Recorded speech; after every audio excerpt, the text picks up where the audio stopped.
Welcome to The Power of You, a virtual conversation with women around the world. I am your host, Dawn Cooper Barnes, and this is episode number 2.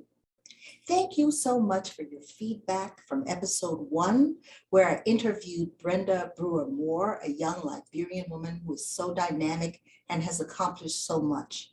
And thank you to those of you who subscribed to my YouTube channel. I hope you will enjoy this episode and the episodes to come. In response to your feedback, I will be interviewing women from around the world in upcoming episodes. Also, in response to your feedback, I have selected to talk about my own personal journey in this episode because you said, tell us about the power of you, Dawn Cooper Barnes. So here is my personal history. My father, Dr. Henry Nehemiah Cooper, attended Clark University in Atlanta, Georgia, and Meharry Medical College in Nashville, Tennessee. His mother, Mary Ann Dabadolo Johnson Cooper, was of the Jamale clan from Korma, Bumi County, Liberia, and was a proud member of the Gola ethnic group. My mother, Izetta Roberts Cooper, attended Case Western Reserve University, where she obtained a master's degree in library science. She had done her bachelor's at Boston University. She is a member of the same Cooper family as my father on her mother's side. Her father, Isaac Roberts, was a relative of the first president of Liberia, Joseph Jenkins Roberts, who hailed from a place called Pocahontas Island in Petersburg, Virginia. You have to remember that at the time that my great-grandparents left America and went to settle in what is now Liberia, slavery was still legal in the southern states in the United States of America. Even though in 1808 the slave trade was officially banned, it was still legal to own slaves in many American states. It was not until the Civil War of 1861 through 1865 that slavery officially was banned. And so many people fled southern states looking for freedom in the North. And growing numbers of powerful white men were concerned about the threat of free people of color roaming the cities of the North with no particular status. And it was intriguing for them to pursue options such as leaving the United States and going to Africa in search of freedom and a better life in the land of their ancestors. It's so interesting to me that I recently did my DNA on ancestrydna.com, and I discovered that the largest percentage of my background is from Mali, which I found to be very exciting. And I learned that many Liberian people are going to be descendants of the Malian Empire. And so the large chunk of my DNA that is Malian is probably from my Gola ancestors, my father's mother's people. In addition, I have smaller percentages from many different other parts of the world, including other parts of Africa, mostly in the West, and a chunk from Europe, mostly Northwestern Europe, with Irish being the largest percentage of that. So that is an interesting background, and many Liberians of my background would share a similar DNA, I am sure. My education in Liberia, I attended Methodist Elementary School, which is now J.J. Roberts. Later, I attended the American Cooperative School, and I completed high school at Collège du Léman in Versoix, Switzerland, before coming to the United States, where I went to the University of Michigan in Ann Arbor, and then where I majored in theater. And then I did my master's at Hunter College City University of New York in New York City. It was around that time that I felt madly in love with a Liberian man by the name of Milton Nathaniel Barnes. And we decided to get married in Liberia and to make our life in our beautiful home of Liberia. Up until our marriage, my life had been fairly idyllic. I had grown up in a sheltered, secure family in Liberia. I had had the best possible education. I had married someone I loved. And then my world fell apart. In 1980, there was a violent coup d'etat in Liberia, where President William R. Tolbert was assassinated, and the government was taken over by soldiers for the most part and led by Samuel Canyon Doe of the Kron ethnic group. There was stability from 1980 until about 1989 because everyone accepted that Doe was an indigenous Liberian, and many people had wanted to see Liberia change. They felt that the dominant class, mostly the people of the African-American free people of color descent, commonly referred to as either Americo-Liberian or Congo, those were the people that had ruled the country for over 100 years. And with Samuel Doe of an indigenous ethnic group coming in, it was felt that that was what ought to happen. Unfortunately, soon there were tribal rivalries and the country disintegrated into civil conflict when Doe was killed in 1989.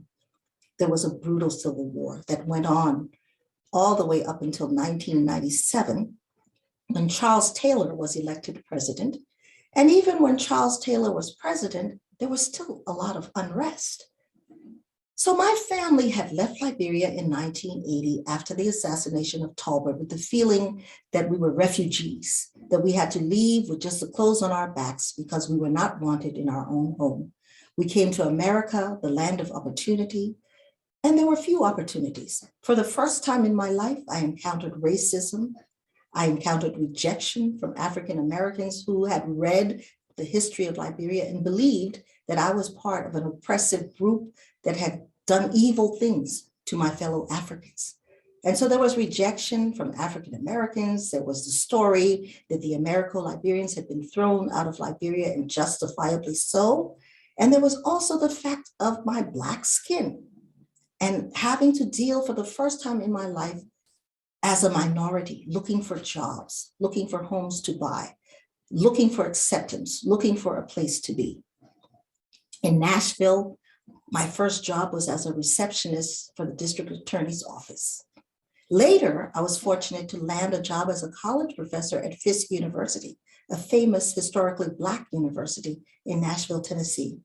There were moments of great pride in my working at Fisk University, but overall, I experienced so many sad things about having to leave my home, Liberia, and readjust to living in America as an American or as an immigrant, as a refugee. Sooner or later, my husband was able to join, and after many menial jobs and many demeaning things happened during the period that he was in Tennessee, he finally landed a good job in corporate America and was relocated to the East Coast, to New York City, where we were familiar because we had been to school there. And he worked in corporate America, so we relocated to the Northeast. We bought a home in Bud Lake, New Jersey. It was a very closed community of working class whites. We were regarded very, very suspiciously. I did not feel particularly welcomed, except by one or two neighbors that were kind and received us, and our children made friends. I spent a lot of my time traveling from Bud Lake to New York City, where at least I felt a part and I felt at home. Until this day, New York City remains one of my very favorite places in the whole world. I taught at various community colleges and universities in the Northeast, mostly in New Jersey. And my career was slow because I was mostly a stay-at-home mother, working as an adjunct professor, teaching theater, mass media, or dance. My life finally seemed to take hold again and blossom when, through another corporate relocation, our family moved from New York City, from New Jersey, to Columbia, Maryland, and my husband was now working in the Baltimore area. I loved Columbia, Maryland. I loved the proximity to Washington, D.C. I landed a great job at Howard Community College. And most importantly, through an accident of circumstances, I rediscovered my African roots. I was teaching theater and mass communications classes when there was a multicultural day, and someone said, "Oh, Dawn is from Liberia. Would you mind teaching an African folk dance or song?" And so I playfully taught one Liberian dance, After that, I was approached, asked, would I like to teach a course in African dance? From there, I was asked, would I like to reactivate the dance department?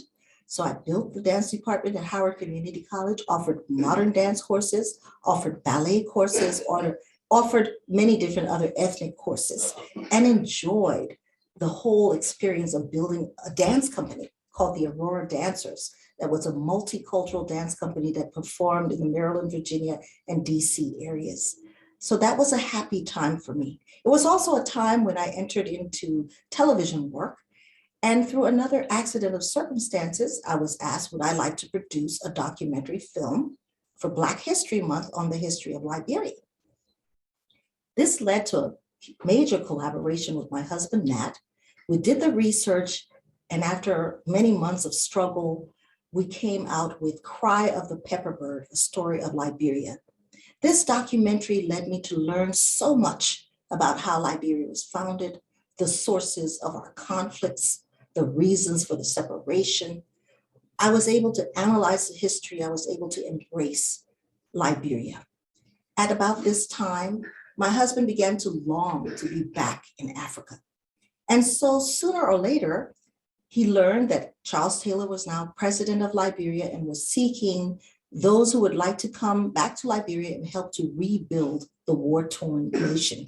He landed a job as a consultant in the Ministry of Finance and worked his way up. He was noticed by Charles Taylor. He was made Director General of the National Social Security Organization, and later was actually made Minister of Finance. In the meantime, I decided I would take a sabbatical leave from Howard Community College and go to Abidjan, the Ivory Coast, where I had relatives and friends. The thought was that Abidjan and Ivory Coast was a lot more stable than Monrovia, that was still overcoming the war. And so, along with my two younger sons, I went to Abidjan.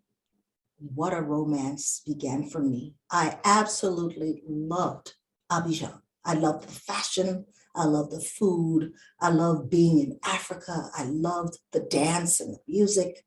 I was able to re-embrace Africa, and I knew that I wasn't much longer for the United States of America, but I needed to be back in Africa. What cinched it for me was that there was another coup. There was a coup d'etat in the Ivory Coast while I was living there with my children.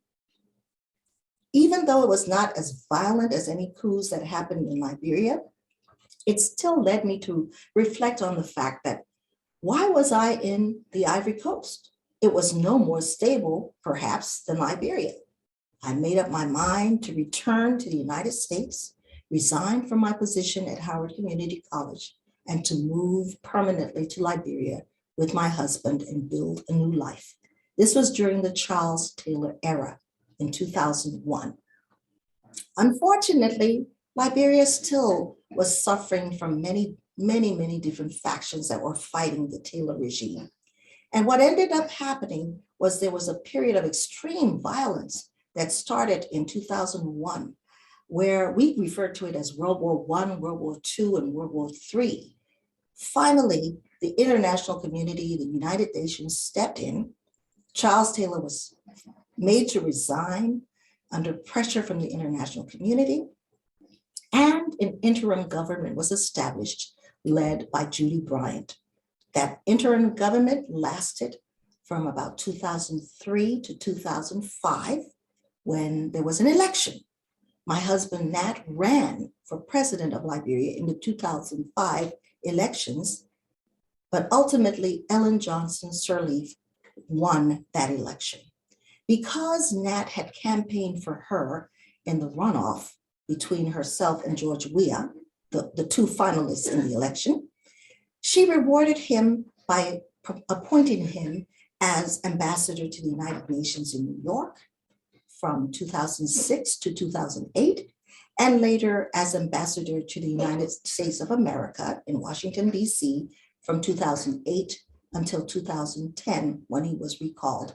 This was a wonderful blossoming of time for me, because I got to know the Secretary General of the United Nations, Ban Ki-moon, as president of the African Ambassadors Spouses Organization. I moved to Washington just about the time that Barack Obama won the election and was able to attend his inauguration. We met many powerful and fascinating Americans. I particularly loved meeting Hillary Clinton and Colin Powell. And I also enjoyed the international people that I met.